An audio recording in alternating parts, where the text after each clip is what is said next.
Hey, air signs, this is Tara. This is for Aquarius, Gemini, and Libra for the week of May 23rd through May 29th. And welcome, welcome, welcome. This is your weekly reading. I'm going to do it a little bit differently this week. I'm going to focus on money, finances, abundance, and in a different way, law of attraction way. So, it occurs to me that a lot of people, a lot of the readings I do, people want to manifest more. They want to manifest more. They want more money coming in. They really, really want their freedom. Money allows us to feel free and not have this burden of worry upon us. Like is the mailbox getting too full with all these bills or someone owes you alimony to you and you're not getting it, or you need car repair, or you want to purchase new clothes for an event or for work or just for play or for fun. Abundance can come in many, many, many different ways. And sometimes people will loan us money right off the bat just because they feel like we're doing a good job. So when you focus on that instead of the lack of, like I said, the mailbox getting full or someone's bugging you to pay a bill. So what can we do?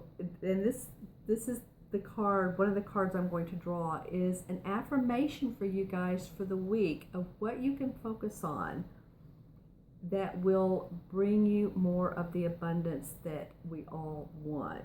And so I'll draw one of these cards, and then I'll draw two from the traditional tarot, and let's just see how it all plays out. Let's see what the two cards will tell us from the traditional tarot will tell us on how we can pull in more abundance for ourselves.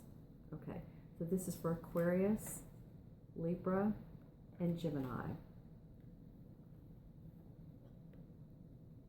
All right. Okay, this card is pretty cool. I will tell my story as I want it to be. I will tell my story as I want it to be. Does that make sense? This is about you guys. So if you say to yourself, I will tell my story as I want it to be, not how anybody else wants it, how you want it to be. All right. And when I look at this card, it's pretty interesting too. It's the second card of the deck, and 2 in numerology has to do with diplomacy, partnership, patience. I always think of it when I draw it out when I'm doing readings. To me, it looks like a swan if you think about it. Swans are peaceful and loving. And so when I look at this card, I'm seeing one hand reach up to the other, and the hand on top has a dove in it. Can you see that? The sign of peace and prosperity. Okay, so let's see what, and then the hand on the bottom looks like it's sort of like has a lotus in it. So it's reaching up to the sky. It's reaching up to your desires, to what it is you feel on the inside that you want, your soul urge. It's a phrase I often use in numerology. What does our soul urge want? It's the vowels in your name. When I add those up, that's what your heart wants. Okay, so I'm going to read the back of this card to tell us what it is that Esther and Jerry Hicks wanted to say about this. If you let your dominant intention to be to revise and improve the content of your story you tell every day of your life, it is our absolute, and this is from Abraham, it is our absolute promise to you that your life will become the ever-improving story.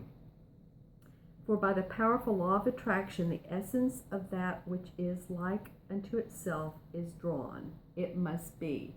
So the essence of like that which it is drawn.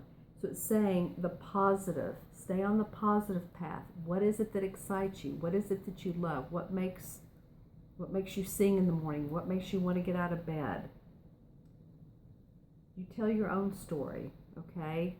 Let's see from the traditional tarot cards, and this is from the Hanson Roberts deck. I love this deck. It's based on the Rider-Waite deck. The drawings are a little bit lighter.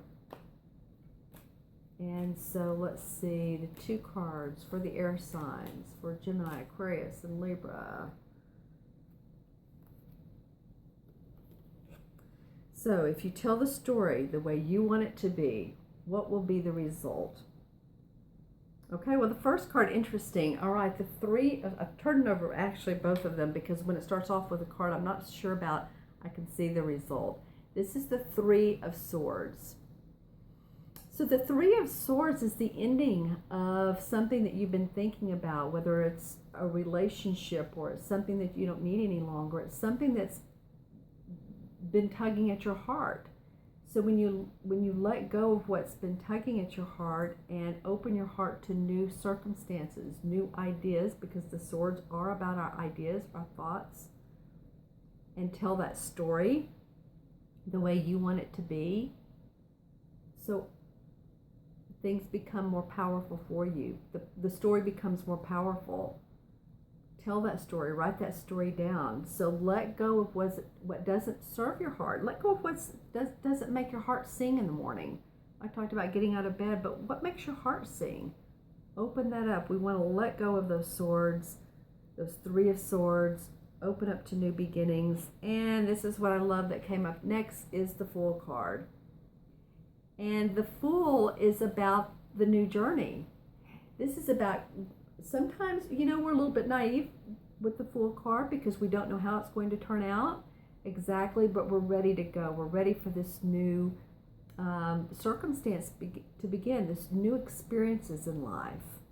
This can be how you can make your life more open, is tell your story how it is, start on your new journey, and you're going to see all kinds of positive things open up for you. The Fool has his knapsack on his back. He's moving lightly through life. So he's not taking all these additional burdens of thought of how this is going to work. He's just going through it like, okay, I'm going to find out along my journey which rose I want to pick. How do I want my story to be? I think I'll walk along and I'll choose this rose, and I'll pick up this rock, and I'll maybe buy something that I need for the evening for me. But I don't want to carry a heavy load. I want my load to be light because I want to tell my story in a way that makes my life simple, abundant, and free. And that's what this tells the story of. Okay, my friends, I really enjoyed this reading for you.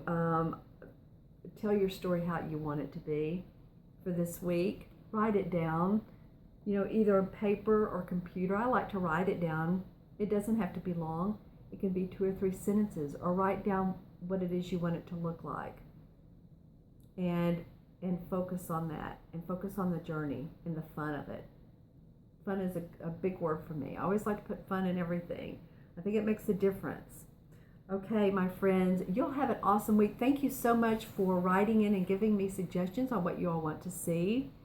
I so appreciate those of you who haven't. Please feel free to do that. You can reach me 2 ways. You can go on my website, www.terraventura.com, look around and order a reading there. Or you can write to me on my email, which is themagicalmatrix@gmail.com. And let me know. I really, really, really appreciate you. Be sure and subscribe. You'll have a fun week. Be creative this week. Open your heart and let it sing. All right? Take care. Have a good week. Be well. Bye-bye.